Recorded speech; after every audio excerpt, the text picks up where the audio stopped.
We are live on Twitch, 1 minute late, my new best record. All right. Yeah. Hi, everybody. Okay. We have a lot to chat about. Hi, Crow Boy. I wonder if you have Hello Everyone copied so that whenever our stream starts, you can just Control V. Are we 100% confident Crowboy's not an AI? I don't know. They seem to have very poignant comments that aren't very AI leaning. Crowboy says that would be a smart thing to do. Maybe we could ask him like a question that would stump a robot AI. Crowboy, what does love mean? What does love mean? What's love? Don't you copy paste the dictionary? Yeah. Crowboy said, "Baby, don't hurt me." That is a human's answer. That And I is would have gone, love is a noun referring to a baby. So true. Love is an experience. Love is an emotion experienced by many humans. Like me. Welcome, everyone. Well, let's just jump right into it. Hello, and welcome to Bonus Pod, the companion podcast of the Min-Max Show. My name is Haley McLean, and I'm joined today by my buddy Leo Vader. Hi, Leo. Hi, Haley. Did I ever tell you that when I was going over my year around New Year's, evaluating my priorities and what I wanted to do more in my career and in fun, I was like, I want to do more min-max stuff with Haley. That stuff is always so fun. That's like high on my list of ambitions this year. I'm so down. I feel like you and I have similar brains where it's just like, yeah. Like it's truly the lowest level, but if you're of comedy, but if you're with someone else who has the same brain, it pulls off somehow. Right. The base level trust is there. The trust is there that no matter what you say, there's a way to bring it back and make it funny. So just go for it anyways. Yes. Speaking of which, Leo and I have a fun stream planned, hopefully for later today, but it kind of depends on, I guess, other people's responsibility with their server upkeep. We want to do a Red Dead Redemption 2 roleplay stream where Leo's on his computer with his stream on his channel, and I'm on the Min-Max channel, and it's pure in the moment roleplay. No, because a lot of the rules say in all caps, no third party calls. So technically speaking, You're not even supposed to be in a Discord call with each other during those kind of things, right?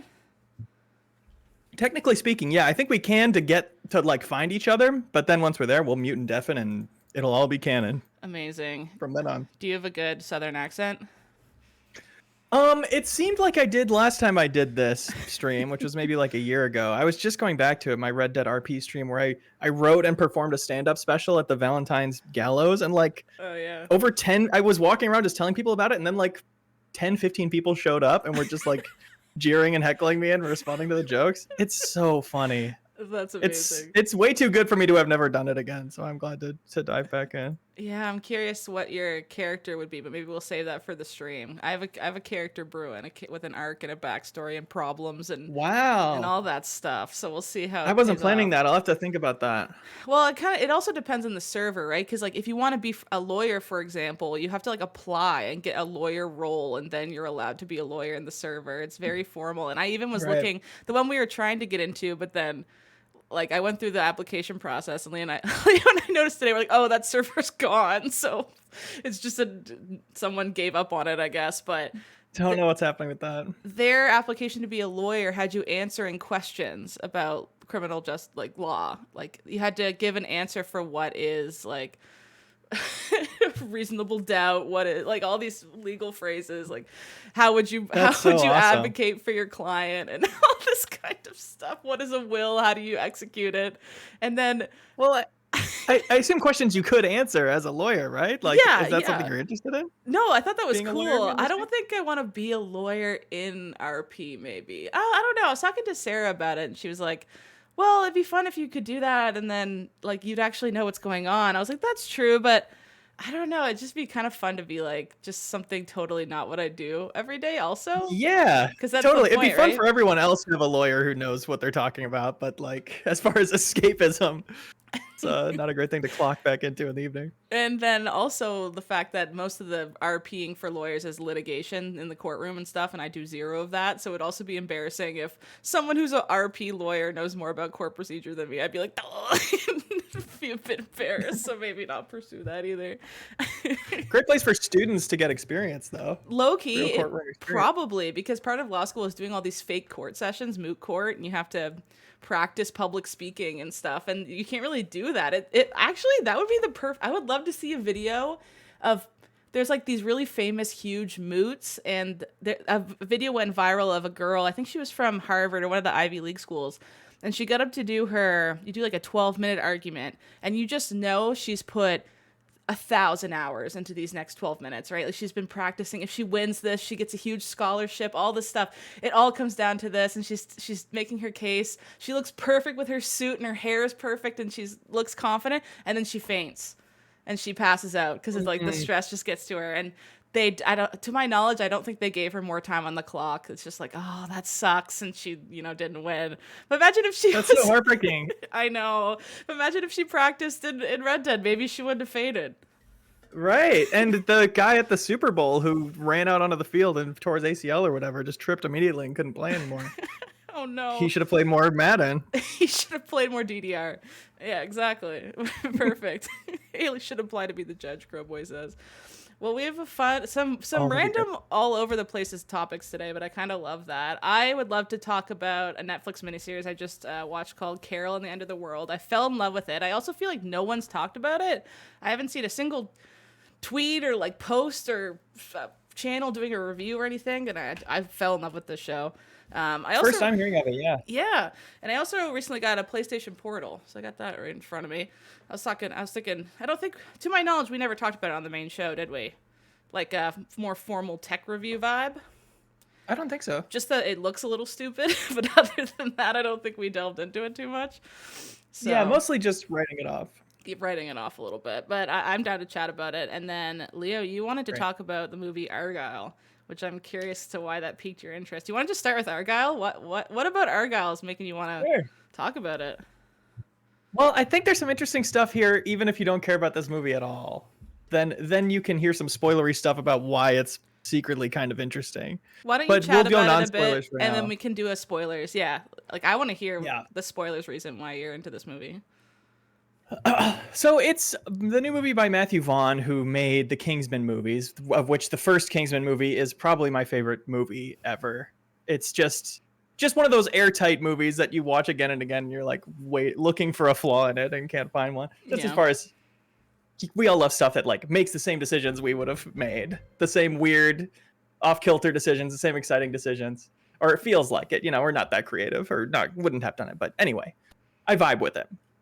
And so I'm always in on whatever Matthew Vaughn's doing next. Argyle being a new action movie that has similar to Kingsman flavor and also similar to Kingsman reviews, and that they keep getting worse and nobody likes them besides me. Because I watched the trailer. I was like, oh, clearly Kingsman direction style.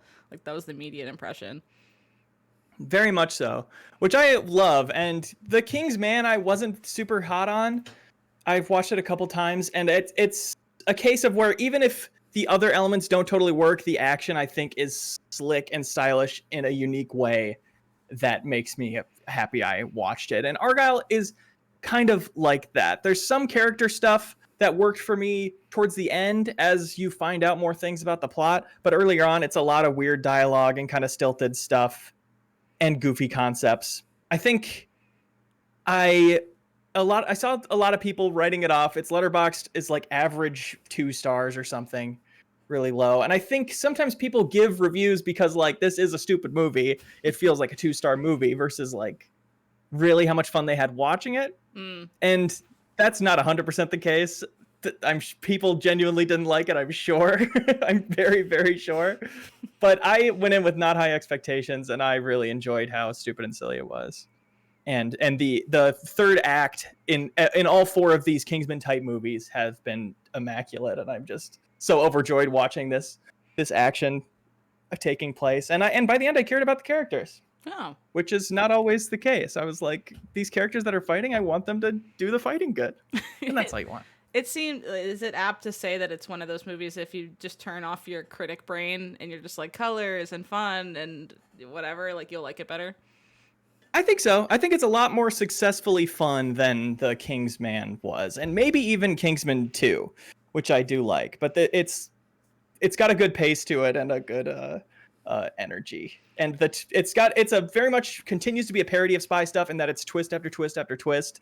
But I enjoy that. I think that's fun, and trying to see where it'll go next. I did like watching the trailer, seeing like the very obvious cat in the bag thing. I was like, okay, I like that. As like that, it seems cheeky. Sometimes you get worried about the writing of this. It's like, do they actually have thoughts behind? That'd be fun, or is there actual literary thought going into what you're looking at on screen? And I was like, oh, there's a cat in a bag.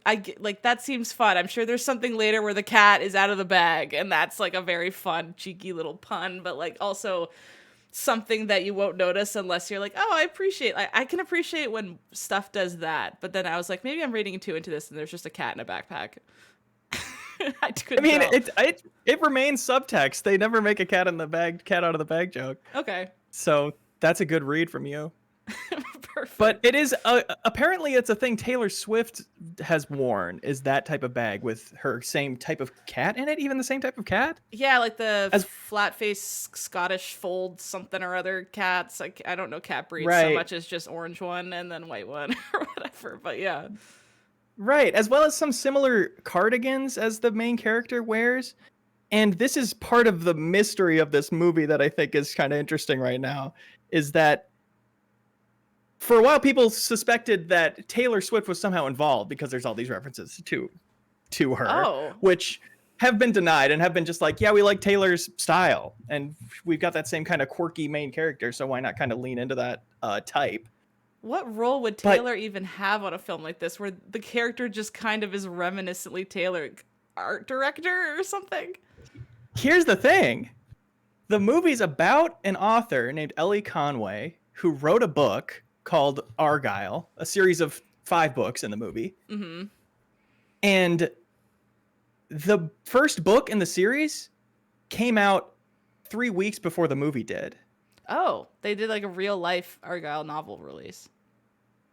Right, written by Ellie Conway, quote unquote, the character from the movie, who then the premise of the movie, by the way, the premise of the movie, to get to it 10 minutes in, my bad, is this author who writes these spy novels and starts to see events from them in her reality and gets sucked into kind of a real life spy plot that's reminiscent of her novels. And it takes place as she's writing her 5th one, and the book that came out was her first one. So it's kind of referenced in the movie, but it's totally a different plot. It's explicitly a very different thing. And people suspected that Taylor Swift ghost wrote the first book that came out, which would be crazy and ridiculous. And why wouldn't she take credit for that? But it is still interesting to have this seemingly fake book by this author who does not exist. She has some social media presence, and it's so fake. It's so few followers and so sparsely updated, with, of course, the cover story of like, studios making me do this. I don't really want to have a social media presence. But the idea that this manuscript was bought years ahead of it being published, and then they made a movie based on the 4th book in the series, is very weird. suspect. But it's been the line that they've been trotting out in press interviews. That's been their story, and it makes no sense. Is there some through line there that makes it avant-garde genius, or is that just weird? I don't. If there's an avant-garde genius element to it, we haven't seen that be revealed yet. I think the realistic purpose of it that makes sense to me is that movies these days, as I listen to a lot of interviews and thoughts from people in the Hollywood industry or whatever, the consensus seems to be, to get a movie made these days, it is 100 times easier if you have a book it's based on, or otherwise an IP that it's contributing to or can refer back to. That makes all the difference now. That's why things are always based on other things, more so now than they used to be. It seemed to be actual fresh scripts would get bought because they were fresh scripts. That's not enough to get a movie made anymore. Yeah. So the idea that they're like synthesizing this novel as a franchise, which is something I've heard of people doing, is literally writers like, I'll make it a book first so it's easier to sell as a movie. That is something that happens. That's crazy. So this being kind of a fake book, but enough of a book to have an easier time selling this movie as a franchise starter, which it purports to be. So it's perhaps a marketing ploy disguised as a literary device. Yeah, Weird. It's a way to make this franchise more of a thing. Kind of backdoor it without having it be without having to have them like own an actual IP. They can kind of invent one that's already a bit more further along. I don't know. That's weird. It's hard to wrap my head around. But spoilers now for kind of a side element of the movie. It's not core plot. It's just interesting. Okay. This movie, in one scene, you see a character drinking a little canned cocktail. I noticed this. That was Statesman whiskey and cream or whatever, which Statesman is the American branch of Kingsman in Kingsman 2, The Golden Circle. Yeah. So I was like, oh, cute little tie-in. Maybe they could even be in the same universe. I don't really see why not. And then at the end, in the mid-credit scene, you get a little flashback that takes place at a bar called The King's Man and is like a character interacting with that spy agency, which otherwise isn't present in the movie. But it's more than just an aesthetic tie-in, a cigarette brand or whatever the Quentin Tarantino movies have. It's much more clearly like this is actually connected, which again,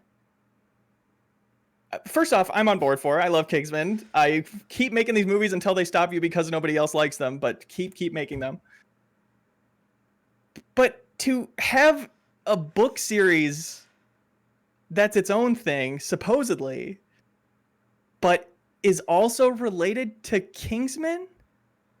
That's like Matthew Vaughn or whoever the Kingsman team is has to have their hands fully in what that book is. They're not taking an unrelated series and connecting it to Kingsman in the movie form only. Like, it's clearly all part of one expanded universe that, again, God bless them for doing. I don't know who's agreeing to do this after The King's Man, I think, was a flop in absolutely every sense. I don't know how this movie's doing at the box office, but it's at like 33% on Rotten Tomatoes.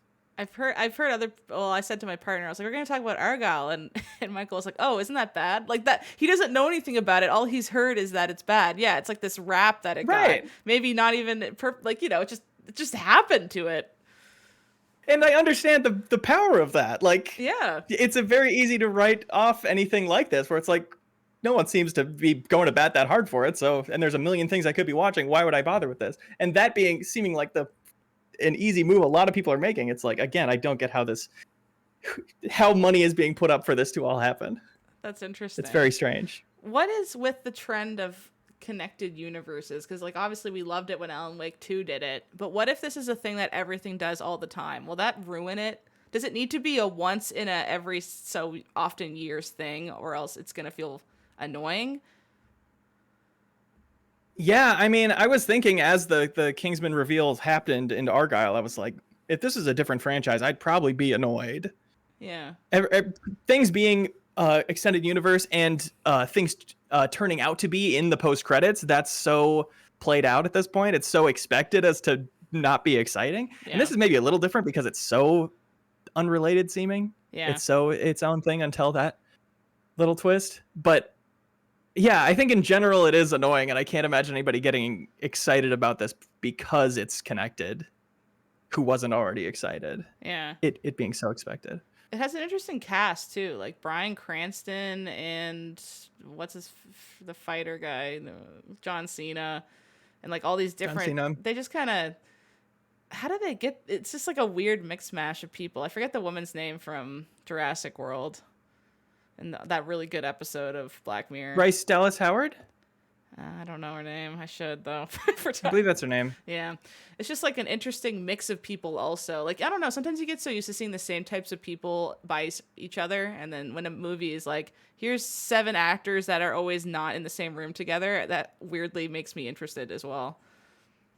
Yeah, and it was really noticeable to me that Bryce Dallas Howard is like a mid-sized female action star, which we do not have, does not exist, and it's so fun to watch her. And she is Yeah, amazing. She's beautiful in this movie. She's really fun to watch. Her and Sam Rockwell too are like unconventional for this, and that makes it that's more fun. interesting, I think. I like that. That's fun. I could see more of that.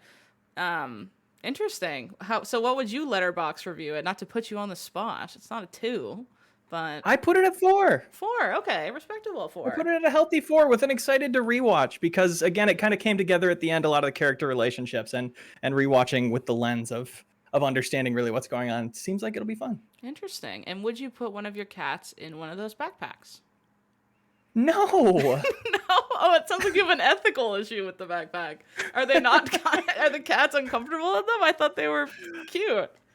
the cat looks comfortable for sure, but I don't know. My cat is so anxious, Yeah. doctor anxious in any situation. I can't imagine he's comfortable What? like that. What if he figured out that if he gets to be in the backpack, he gets to be with his buddy Leo all day? He probably would like it a little bit more. Maybe, but he wouldn't be able to see me. It's weird how He that's won't even okay. know. That's true. He thinks he's just in an aquarium now, moving around the earth. Yeah, right. Oh man, I don't know. It's like, why do we do that with cats and not dogs? I guess some people would do with dogs. I don't know. I've seen those Dog backpacks. slings. Well, there's a guy in my city who is like is famous on TikTok, and he has a beagle that sits on his back while he bicycles and wears goggles and stuff. And I'm like, that is the coolest. And the dog's so happy. He's just, this is so off topic, but the other day he drove past me when I was walking to a coffee shop, and I was like, it's the dog. I was like starstruck, and I realized he lived in my city. I've been following him for like a Local year. celeb. Local celeb beagle who rides on a bike, and he just was cool. Like, that dog was cooler than me. He looked natural and in place on the bike, and I was like, wow, I'm literally more excited to see this dog than probably most celebrities that went to the Oscars this year. Like, I was like, it's that cool. That dog's so freaking rad. Starstruck. Yeah, animals. We did take my parents' cat out on kind of a walk, Cute. leashless, but just like he's getting old, so he can't really run away from us that much. Oh, But yeah. he just wandered around the neighbors' yards, which they're all have a good relationship with their neighbors, so that was okay. And we That's just nice. followed him around wherever he wanted to go, and it was cute, and it tired him right out. My friend did that. And he with still had her. the energy to climb the big tree. God bless him. Aw, He sweet scaled that kitty. thing like it was nothing. My friend did that with her hedgehog, and then it ran away, and she never saw it again. Yeesh. Oh no! And the hedgehogs are not native to Canada, so that sucker died immediately to a bird or something, which is the extra sad bit. Or made it back to wherever hedgehogs are native to. God, where are hedgehogs native to? Anyone in the chat Where know are- that? Poor Sonic. Yeah, it was. I forget the hedgehog's name, but it should have been named Sonic. Crap, boy. I want to see the dog. Chat, let us know. Hitmonchan, I'll find the Green Hill Zone. I'll find the TikTok account. I'll try to find him. But England. Oh. Canada's kind of like England. I feel like they have similar climates. Maybe he's okay. Maybe he's still alive to this day. How long do hedgehogs live? Probably not that long. Maybe he's got a big family. Yeah, he lives under a little hill, like in Fantastic Mr. Fox. Yeah. Aw. Amazing. Would he freeze to death? No, Hitmonchan, he's alive. We've already attested this. Oh, sorry. I'm bringing up sad. I just never met someone who ever owned a hedgehog. So the only experience I have was the time where she lost it immediately. It like climbed under a fence and it was just straight up gone. And her whole personality was kind of owning the hedgehog. You know, it was like, Oh no. she had stickers all over her books with hedgehogs, and it was like her background on her computer at her house was just hedgehogs, and it was like, uh-oh. She watched her personality run away. Exactly, her personality. big moment. Yeah, that's a big moment. That probably scarred her for life. I'm not joking. But yeah, I've been watching. I finished watching Carol and the End of the World, which this made me cry and cry and cry, but in the best way, in a good way that makes you. It's like I finished the series and I'm like, am I more scared to die or less scared to die? Which I think is the whole point of that series. Is you're just supposed to not feel too much about either way and just be a human being and exist, which I really fell in love with. Yeah, so it's a Netflix miniseries. I really wanted to watch it because something that attracted me was the fact that it was a middle-aged woman protagonist in a cartoon. I feel like you never see that. She's very. I was reading some of the the comments on like the animation side. It was like, we want Carol to be very square. We don't want her to have a single pleasurable arc to her body type. She's just a square woman who's living her life, and that's such a thing that rings true to like her personality too. So the reason I think I like this show so much is it's about the end of the world. So this planet's going to hit Earth, but not for 7-ish months. So everyone has time to actually think about their mortality without it being right on the doorstep, which I really like. Usually it's, it's happening in a week, or, oh God, like if I don't go outside, then I'll be safe. But everyone is just like, oh, I guess I'm going to die in 7 months. And that's kind of the premise of the show. And the world building's really good. It's not just like there'll be scenes where Carol's doing something random, but in the background of all the shots, there'll be people skydiving or fireworks going off in the distance. And there's a lot of effort to build a world where people who were looking for an excuse to just do crazy stuff finally got it. So they just are going out and partying and being crazy and skydiving and traveling and stuff. But it's from the perspective of somebody who's very anxious and likes normalcy. So it's the end of the world for somebody who likes to go to Applebee's. And that's genuinely a plot point. Is the very first episode sees her trying to book an appointment to go to the dentist and pay her bills, and then her bank sends her a letter, and she gets so excited because it's like, oh, this is probably to do with my bill I have to pay. And they write to her, and it's the CEO of the bank, who now lives in Hawaii, was like, stop writing us. We don't do that anymore. And it makes her really upset. And then the only chore that she can do still is her laundry, because even though the world's ending, you still need clean clothes if it's 7 months away. So they show her just like very diligently going to the laundromat and like doing her laundry. Everything around her is broken. There's people in the streets riding motorcycles as she's just like doing her laundry in there. And I was just like, this feels really interesting. And I was like, I hope it's not just something that's kind of trivialized and silly and whatever. And it ended up being such an emotional deconstruction of what do humans want when they, at the end of the day, what do humans want? It's like a thought experiment that I think could only happen post-COVID, because it has very COVID layered vibes of what do we look for? What do we want?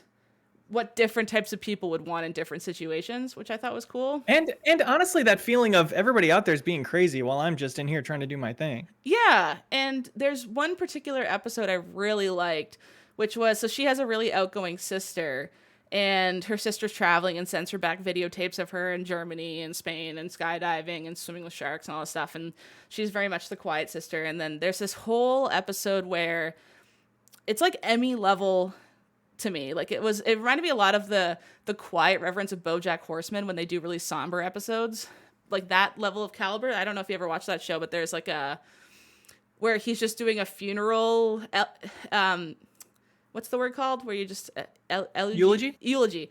The whole episode is just him monologuing a eulogy the whole time, but it's just like very impactful and meaningful and good.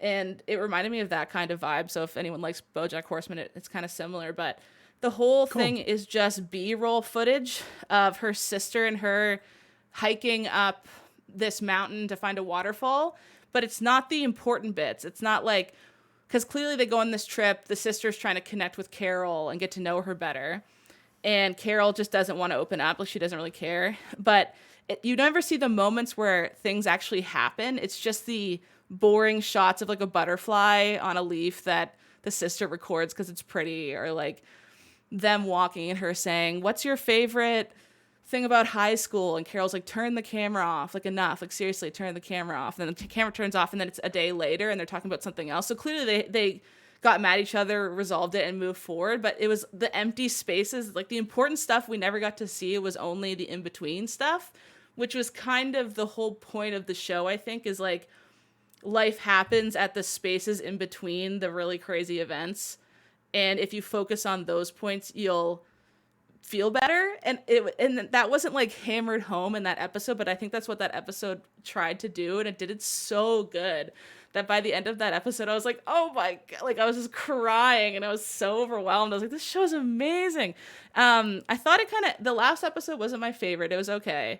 But the rest of the show was so good and focuses on, I just like when shows focus on the kind of way that my brain works, I think. Like, I don't know, like when I go to parties, I'm very much not the type to be like, let's party. I'm like, I like quietly watching other people at parties, not in a creepy way, but just in like a humans are cool. That person seems neat or like whatever. And that's very much what Carol does. But then when the light is shoved on her in any way, it's just like, it flips from just to her being uncomfortable and wanting to recluse, which is such an interesting person to be in charge of this plot where the world's ending. Yeah. So they play with That's that. really cool. Yeah, and then they don't focus on Carol either. Like they jump around to a few different characters. Like there's one person she meets named Donna, and she had to work her whole life to raise her 5 kids, and then they have Christmas every month now. Until the world's over, because like why not? Nice. So it's like a lot of stuff like that too, right? Like why wouldn't you just move up Christmas and do Christmas every month, like for a nice excuse to see each other? Like why do we only do Christmas once a year when nothing matters? You would probably do that. Yeah, there's a lot of interesting things that I'm like, yeah, of course. Like why we should just do that, but we can't because the world's so structured. Like there's a whole thing about what pirates would do once money means nothing. So these pirates go onto a cruise ship and just sit down in chairs and enjoy themselves. It's like, whoa, like, it's just such a weird, yeah, I really recommend it. 7 months is kind of the perfect amount of time for that thought experiment. I feel like exactly long enough where you aren't like immediately stressed about it, but close enough that it's impacting everything you do. Yeah, like you have to throw away normalcy, but you still have that in your life still. It's if it was a week away, you'd be panicking, you'd be crying, but when it's 7 months away, you're just kind of like, no, and you don't know what to do with yourself. Like, what would humans do there? And that's what the show is kind of about. And yeah, I really recommend it. It's only 10 episodes. As far as the ending felt, I think it's just done. It's not like they're gonna do another season or whatever, so it's a nice enclosed thing. And Carol and the start of the next world. Carol is dead. Like, I don't know how they would phrase it. Not that that's a spoiler. Like, the whole show's about everyone, coming to terms with that thought. But yeah, it was Not very, cool. and I like that it was animated. This could definitely have been a live action thing, but it hits different animated wise. Not just because it's not like they do anything that's special that can only be captured animation style. It's just the fact that this looks like it should be a Rick and Morty episode, but it's not about that at all. It's about something else. It also hit different for me too. That's what I think about most cool stories, though, to be fair, is this should be a Rick and Morty episode. Oh my God. Remember when that Rick and Morty episode won an Emmy when so much better stuff came out that year? That was like the Vat of Acid episode or something. The best part about not being on Twitter is I totally miss award shows even happening, which is the appropriate level of power to give them, I think. I find out so late what got snubbed and what didn't. That's a better life to live in. Oh God, Twitter sucks now, Leo. Don't come back. It's so bad. You can't. Blue Sky's been pretty nice. I do have a Blue Sky. Checking in on that. Yeah, I need to post more on Blue Sky. Twitter literally is just someone I respect talking about how AI is ruining things, and then 10 ads in a row for this is what AI video can do now. Can you believe it? And I'm just like, duh. Like, it just really is the juxtaposition of who I follow versus what X wants me to care about is just opposite. So it feels gross to be on there. Totally. Yeah, I love scrolling Blue Sky and getting caught up in 20 seconds. It's like, oh, that's everything my friends have had to say in the last couple of days. Great. Yeah. Now I do something else. And now blue check marks mean I don't listen to what that person says. It's so weird how it's the opposite. I used to be like, oh, check mark. That person probably's got it figured out. And now if someone has a check mark, I'm like, I don't trust this. That's probably. Yeah, getting followed by a blue check mark was like, whoa, holy crap. And now, yeah, it's like, oh. Now it's mostly that who follows you are blue check marks. Yeah, lost all value. But yeah, I also need to check Blue Sky more often. It's just, but I don't know, Less man. Blue check, more Blue Sky. Hitman followed you on Twitter. You can't mimic that anywhere else. What are you gonna do? I know. Towards the end of my time with Twitter, I was like, I'm just gonna post there and not read it, and that just ended up not being possible for me. Every time I would go on there to post, I would just end up scrolling it. Yeah. So that's a arrangement that doesn't seem to work as much as I would like it to. As much as I would like to pander to Hitman for RTs once in a while, that'd be cool. Just at them every single tweet you do, no matter what, even if it's not. Yeah. What do you think related. Of this joke, Hitman? Okay. Cool. And then they'll unfollow you. Yeah, I did put up my first Blue Sky exclusive joke, so check out Leo Vader on Blue Sky. I do have a new joke on there for you to check out. Is it? Hope you like it. Can you pin on Blue Sky? Can you pin it so we can find it quick? It's the most recent one, so you'll see it. A new joke. Wow. Watch out, Blue Yeah, Sky. exclusive. Profits are soaring. Follows are I'm sending out the quantifiably press release increasing. right after this. Amazing. Yeah, are Comedy fans rejoice. what are your favorite animated shows, Leo? I'm curious. I feel like I don't know that. Venture Brothers is probably number one. I've watched that with my dad since I was 14, and it just got its wrap-up movie last year. So that show means a lot to me. It has inspired a lot about my own YouTube channel and the way I do stuff. The joke rate, like that show is unprecedented for how fast it moves, and it just doesn't care. It's like you'll catch it next time if you miss something. I love that about it. I also do keep up with Rick and Morty. Yeah. I have to admit that. No, I watch Rick and Morty. I watch new episodes. That's okay. Oh, great. You never yelled at a McDonald's employee over sauce or nothing, right? No, I got my sauce. You got your Szechuan I didn't have sauce? to. My dad and I have been like texting each other like, "Oh, that episode was good" or whatever for a long time. And now that Venture Brothers is over, it was kind of like, wait, why don't we watch Rick and Morty together? So we just started doing that. Nice. So that's fun. Yeah. No, I haven't. Good excuse to go over to each other's houses, you know. Yeah. No, I mean, like, it's funny how Rick and Morty went from. I remember when we were interns, we were talking about Rick and Morty with JV, and it was like, he was like, "Oh, you watch Rick and Morty? Cool." And I remember being like, "Oh, JV thought it was cool, nice." Like, it went from that kind of feeling to like, Okay. please don't hate me. I watch Rick and Morty. Like, I don't know what happened in the interim, but that definitely switched. Yeah.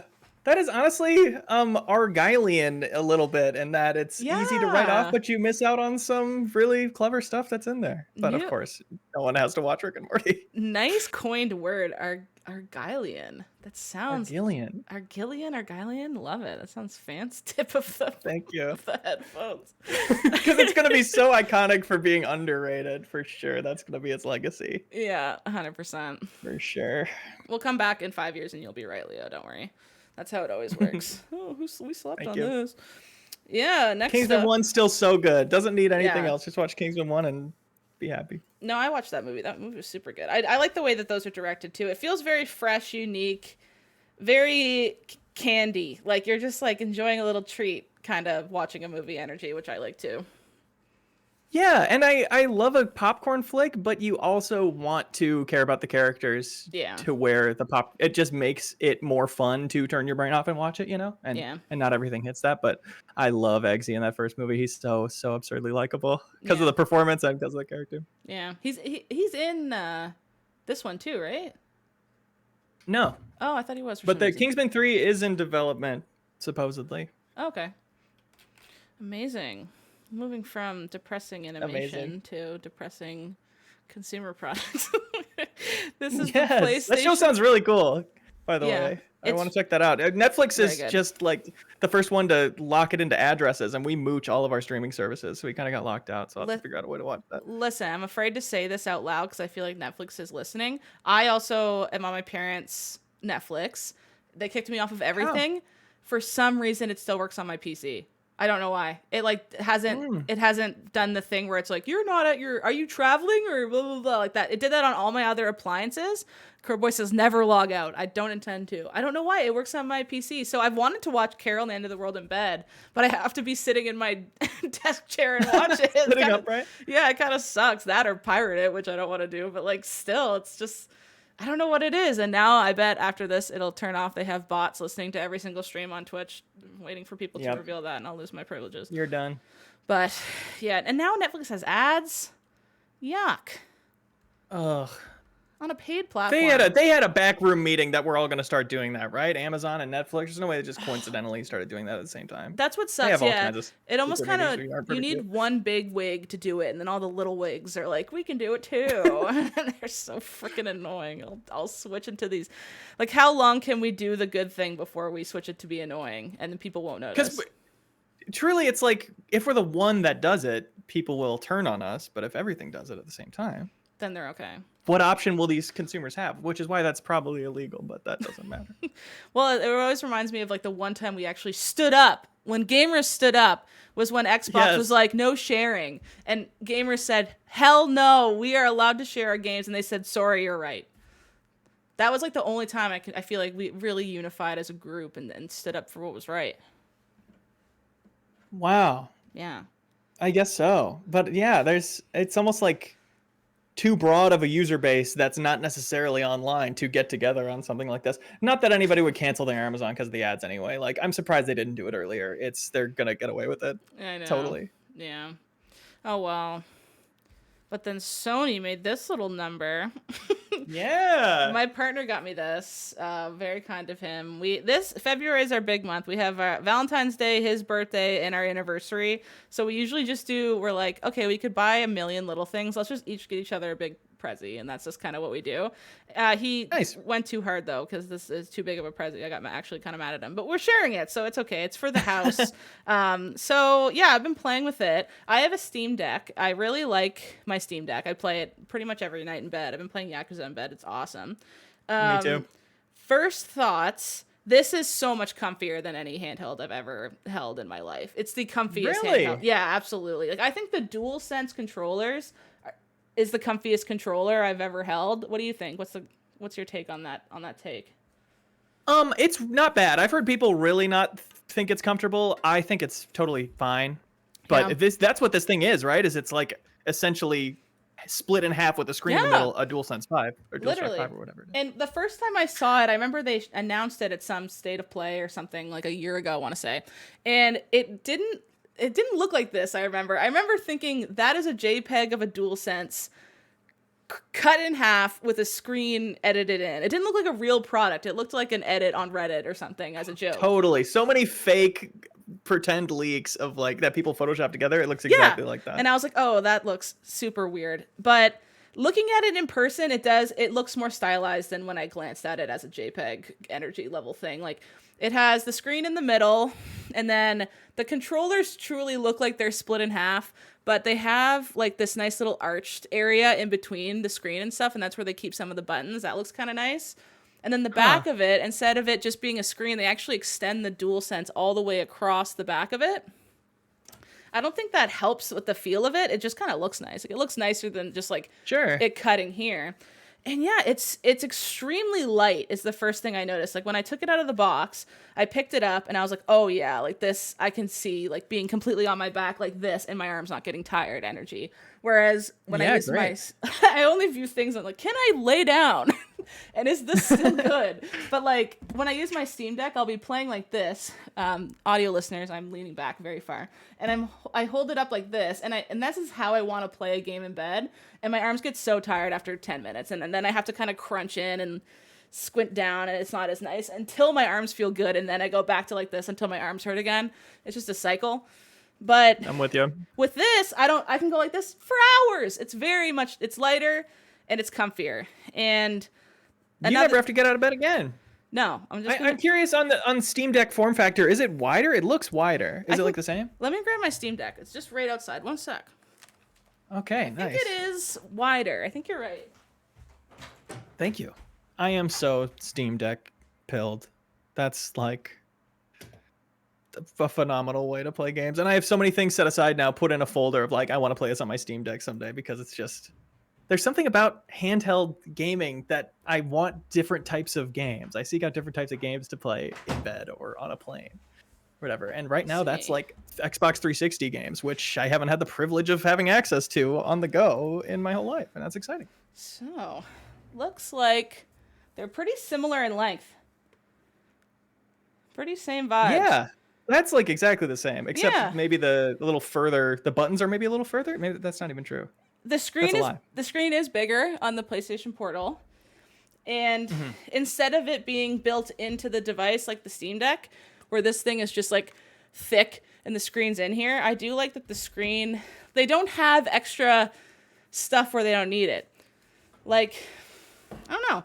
Yeah, I'm sure it's a lot less. It takes a lot less power to run that thing, which is why the battery life's better too, right? The battery life is. Oh yeah, like I can play Yakuza for like an hour on this, and then it gets close to dying.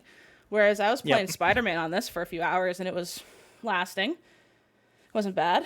So Nice. yeah, 10 out of 10 for the feel. And like another thing, like the Steam Deck has little nubs that come out, but this is there's space for you to put your fingers, like you're just holding a controller. You know, it just feels more like I'm holding a DualSense controller and my arms are just further apart. I don't know how else to put it. It's But like a Wiimote and nunchuck or Switch Joy-Cons or something. yeah, that is the exact distance I used to hold my Wiimote and nunchuck. Now that you bring it up, Yes. so maybe that's Which, what I'm thinking about. which, speaking of laying back gaming, nothing better than having the Wiimote and nunchuck behind your head Oh for no yeah, reason. Lean back on the couch, until you're playing something like Twilight Princess and you have to like, hit your own self in the head. yeah, exactly. Yeah. In terms of how it actually plays, so if people don't know how it works, it's not its own separate system. It connects to your PS5, and then Right. it remote plays my PS5 to this. So when I press play, it actually turns on my PS5 and boots up whatever game I was just playing. So I was playing Spider-Man, and then it just like, there's Miles falling. It just plays Spider-Man, oops, and immediately where I left off on my PS5. It looks good.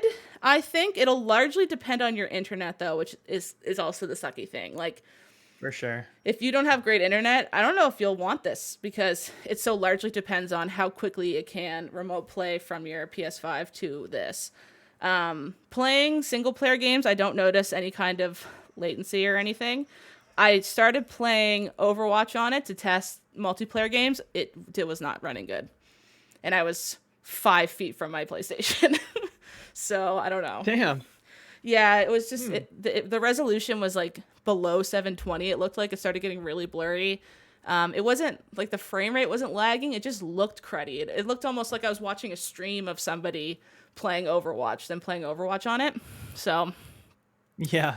yeah, so Streaming's so hit or miss. I do Parsec in my house a lot. My MacBook is kind of my PlayStation portal. I do a MacBook with my Xbox Elite controller Bluetooth connected to it, and it works really, really well 95% of the time. But it's just, I have really great, reliable internet, as reliable as I've ever had in my life, and it's still just sometimes you just can't do it. You're just like chugging through the most simple things, and you don't understand why. You just can't depend on it. Yeah. At this point, I don't think. And I was reading online, I was like, I wonder if what traveling is like with this. Like, could I be on a plane with Wi-Fi and it turns on my PlayStation 5 at home and let me play games? Like, I wonder what that's like. I haven't been able to test that yet, but I was reading Reddit threads of people saying, I'm abroad in Japan right now. My PlayStation 5's at home in the US and I'm playing games and it's running perfect.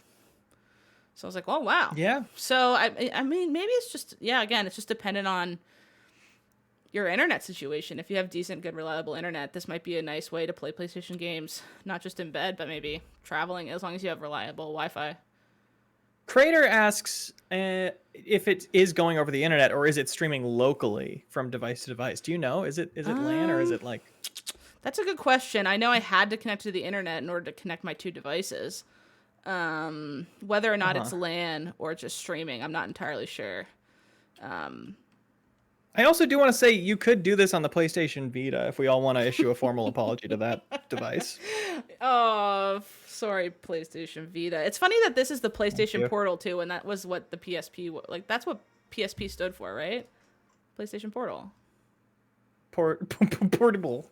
PlayStation apostrophe L. Portable. Similar, but like we can't call this the PS. I wonder why when we were kids, we're like PSP, but we'd never call this a PSP2. I've never seen a single person try to argue that. We just call it a portal? We just call it the PlayStation Portal. That's so long. It's like the longest thing ever. No one's tried to shorten that. There's no good way to shorten it now that I think about it. Now that PSP's taken. Yeah. I bet we would call that a PSP if we didn't already have one in our minds that meant that. Yeah, that's what I'm saying. Like, yeah. Crow says we could call it the new PSP. The PP. The PP. I'm playing with my PP in bed. That doesn't quite sound too good, though, is the thing. People might not like the sound of that. Right. That's a branding issue. That's a branding issue. But overall, I'm really enjoying it. My Steam Deck runs better and more reliably, but this thing's really comfy, nice, and light. And I gotta say, I give it points for just being the lightest, comfiest handheld I own. And it really makes you realize, having all these new options, how much it sucks to hold a Switch. The Switch is so uncomfortable. It's insane. And that's fair. We just only had Switches for so long. I mean, I only had my Switch until last year as a portable device, besides like DSs and shit, obviously. But it's just my Switch is so irrelevant now that I have a Steam Deck, just for the type of games I play. I have not touched it since I got it, I don't think. I don't play it at all. The only time I play it is docked mode to play like party games I might have on it when my friends come over. Otherwise, I have not played it since Tears of the Kingdom came out. Yeah. How much is the Portal, by the way, the PP? The PP... Let me look up how much the PP costs. How much does PP cost? Google? Here on, we say it depends on the famous person who's providing it. Other than that, not sure. PlayStation Portal costs. It's going to be in Canadian, so you're going to have to do some quick math. $200 USD. Never mind. Everything's always in USD. I don't know why I assumed they'd tell me Canadian right off the bat. 200. Yeah, you forgot we own the world. Yeah, I forgot about that. Let me Google LAN, or is this a good review? I'm Googling things live to figure out if that's the case. Yes. You can use also Google what score should I give it.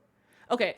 You can use either Wi-Fi or any LAN Ethernet cable, or to connect your PS4 into the internet, blah, blah, blah. And yeah, so I did it the internet way. That's for the console, not for the Portal, right? You can't plug a Ethernet into that thing, can you? I Googled PlayStation LAN or Wi-Fi. I didn't even add the Portal. Of course it's like, here's your answer. Oh my god. You're juggling a lot right now. I am. You have to connect them both to the same network. Some Wi-Fi routers have band steering, blah, blah, blah. PS Portal use LAN instead of internet.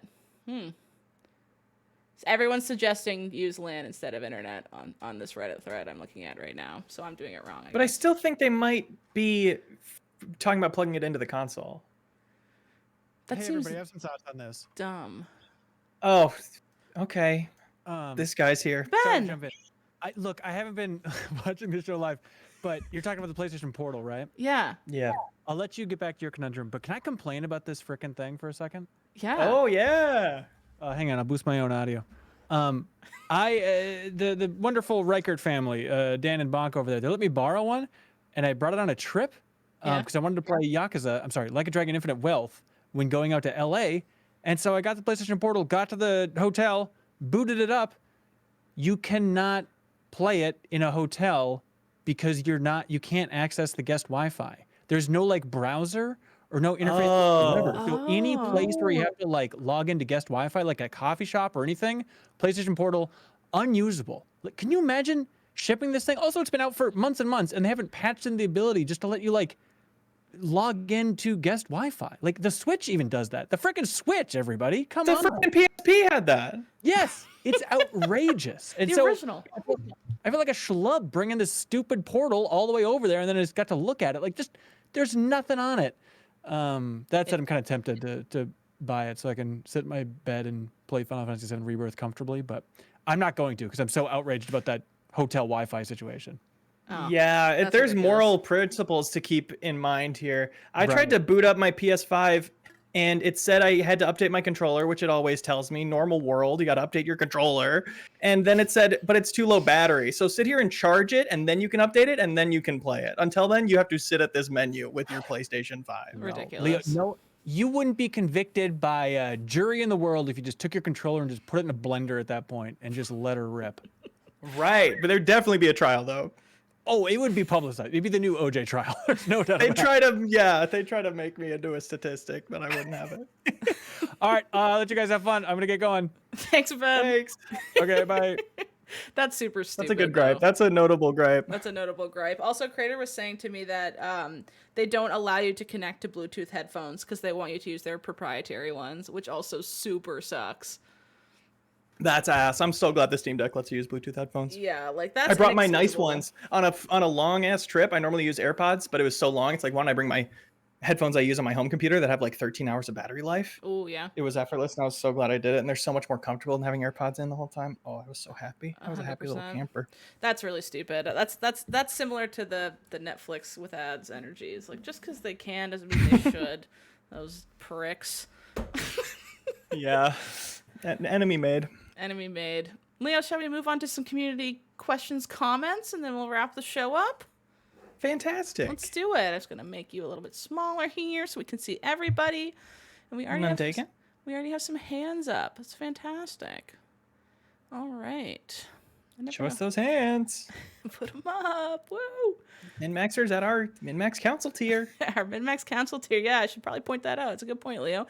Our supporters at the Min-max Council tier on Patreon, minmax.com. Patreon.com/minmax can actually stay in this our Min-max channel here and talk to us live, like Kyle right now.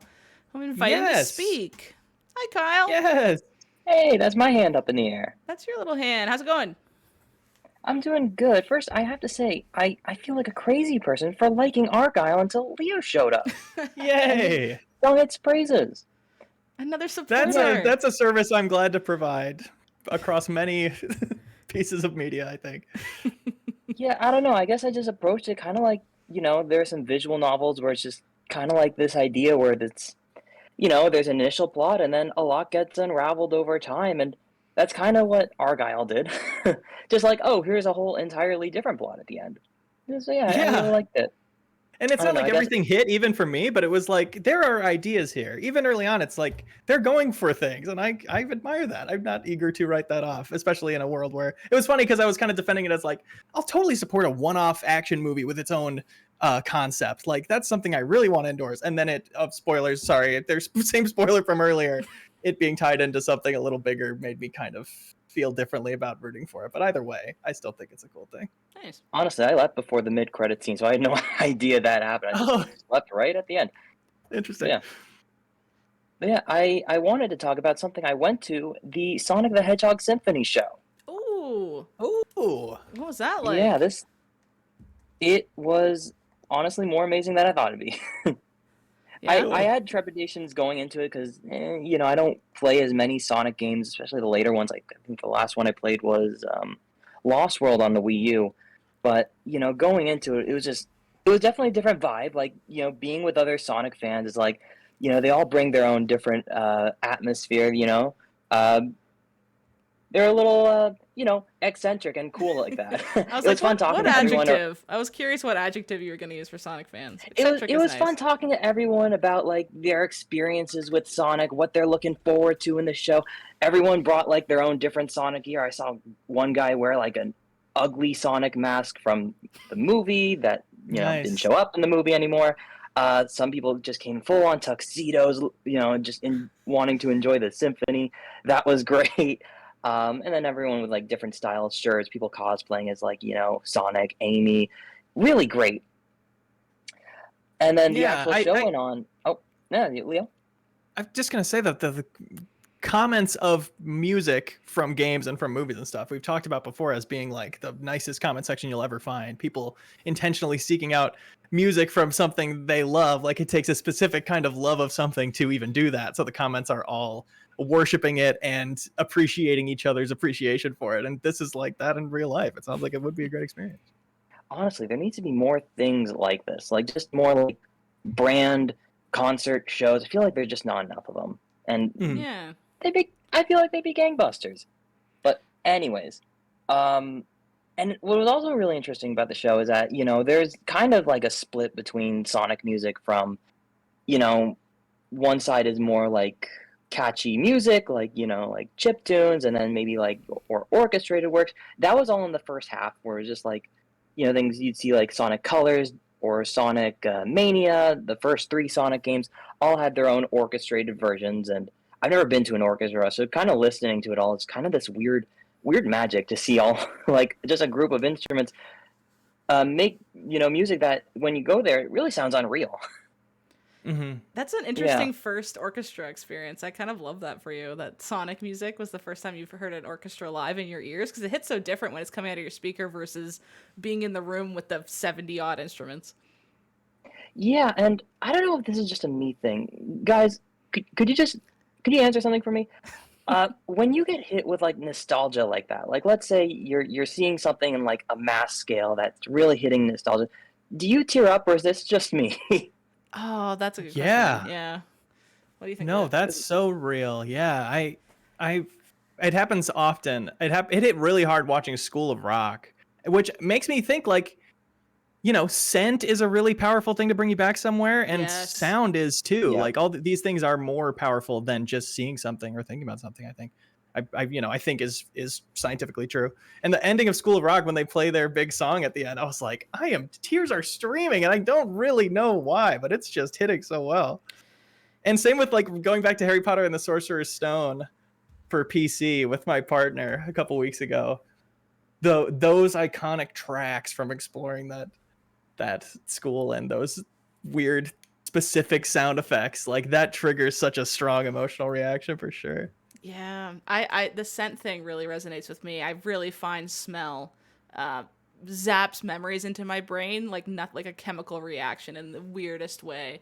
Like there was a perfume my mom always wore when she was going out with my dad and a babysitter was going to be over soon, and it's just like that smell makes me think, oh, Jill, our babysitter's on the way here. And I was out somewhere and some girl had my mom's perfume smell on and I like gave her a hug and I was like, zoop! And I got zooted back to age 5 in the tub with my mom being like, Jill will be here in 5 minutes. And she like leans down to give me a kiss and I can smell my mom's perfume. I was like, and I genuinely was like, and I got a little like weird.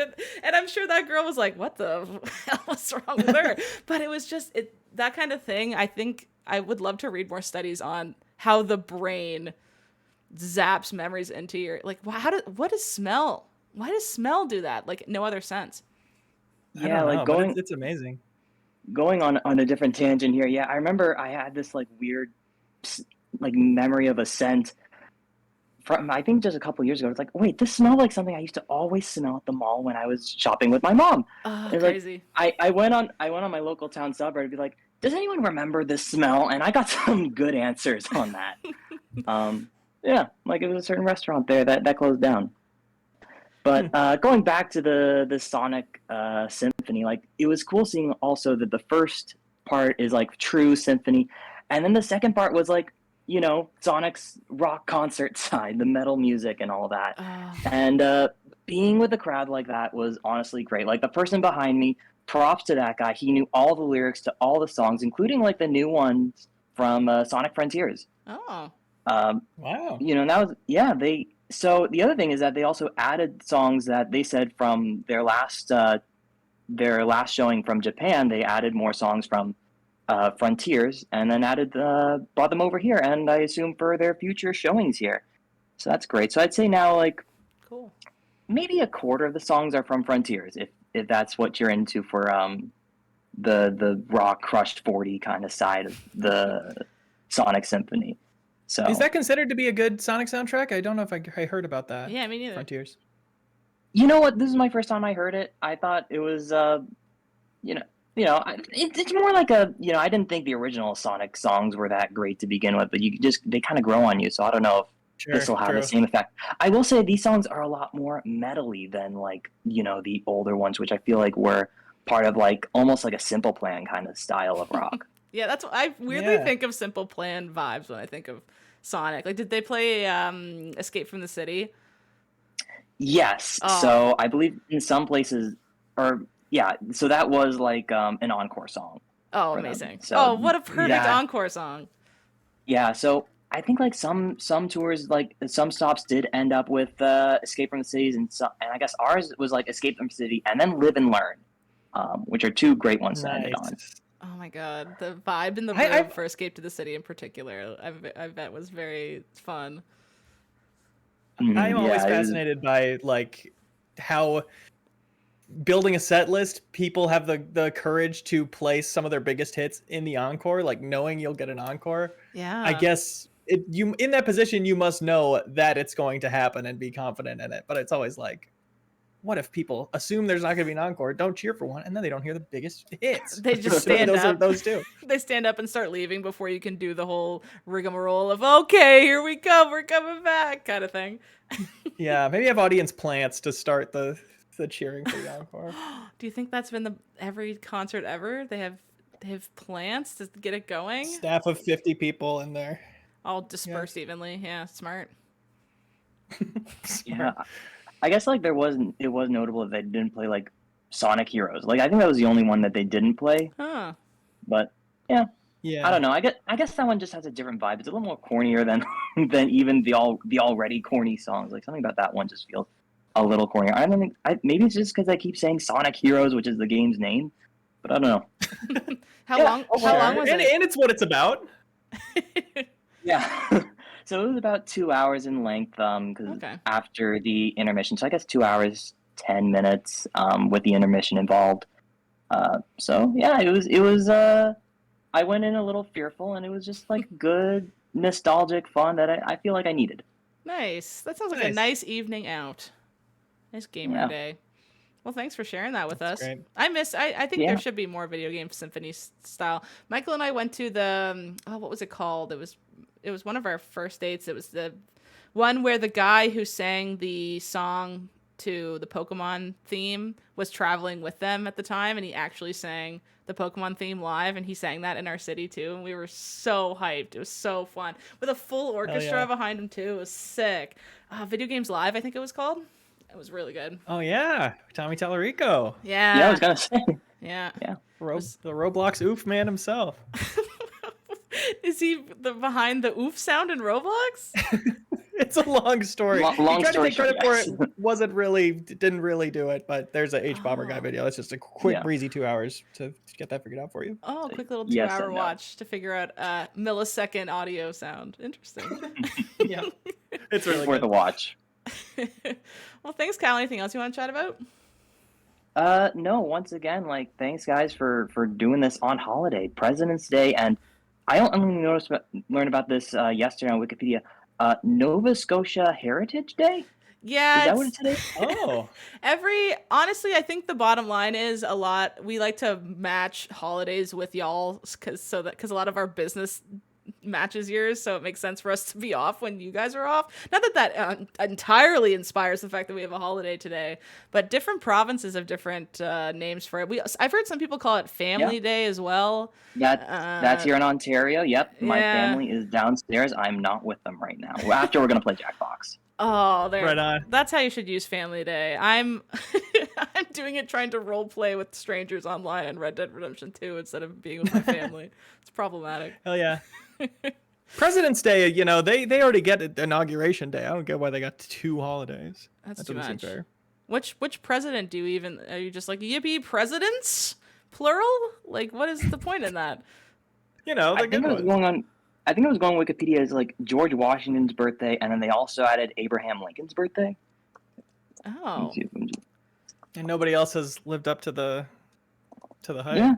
Yeah. It's about the week of Abraham Lincoln's birthday. But yeah, on another tangent before I go, I do think it's cool that like looking up Nova Scotia Heritage Days, like every year they want to celebrate a different historical figure. Is that right? Oh, see, I don't even know. How bad is that? Wow. I'm sorry. All right, well maybe I'm getting my information wrong. No, you probably just know more than me offhandedly. I should Google my province more. Fake Canadian. All right. Fake Well, Canadian. Thank you so much, guys. Happy holidays to all of us. Thanks. Enjoy your family Yes. day, Kyle. Thanks, I will. Kyle. Bye-bye. Bye. So it's really a thing that Canada comes up with holidays to match America's holidays See, after? I don't think anyone would formally say that, but we have too many that It's a match. pattern. Yeah, it's a pattern. Like, you can't tell me that, Family Day just needs to be on the third Monday in February. Huh? Like, why? That's when families are at their peak. Actually, yeah, stats show families are the saddest on the third Monday in Feb. So we need a little They holiday most need to to pick me up. cheer everybody up, and everybody has fun and hangs out together. Shout out to Crater who gave a sub to Game Query, by the way, on Twitch. Thanks, Crater. Hell yeah. Amazing. Well, thanks, Leo. Thanks for joining me. Thanks everybody in the audience on Twitch and in the Discord for listening today. Yeah, we have a lot going on this week. We have some very fun picks for New Show Plus. I don't know, has Ben announced them yet? If not, I think there's Yes, the poll is up. the poll is up. It's between, of course, Thirst Council episode 2. Mm-hmm. Starship Troopers commentary on the movie. Our skeletons play Skull and Bones. What was the pitch for that one again? Let me see. We'll finally introduce VTubers to MinMax, but there are skeletons. And this show our actual skeletons will play Ubisoft Skull The and way Bones. I really like that one, I wish it wasn't going up against such heavy hitters this week.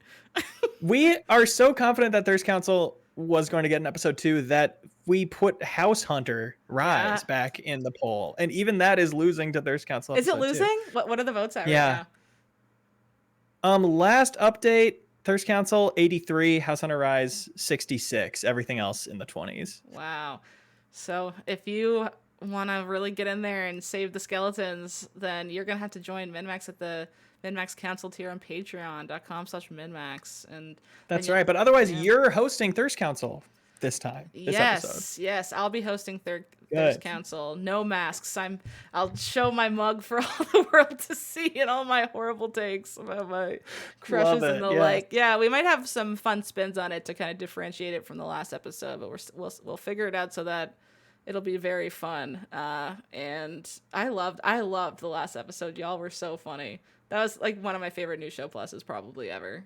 That last episode. Thanks. It's got a big turnout. A lot of people are interested in that subject matter, and it was appropriately awkward and funny.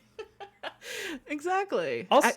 Also, Tuesday night we are trying to do a Helldivers stream with Dan Reichert. That's like not 100% set in stone, but it probably will happen Tuesday at like 9 p.m. So that's another thing that is on the schedule. And another fun thing that's happening this week is Sarah and I are going to stream a certain horror game to be announced. I'll let Ben announce it, but we're going to stream another horror game on Wednesday because we had a lot of fun streaming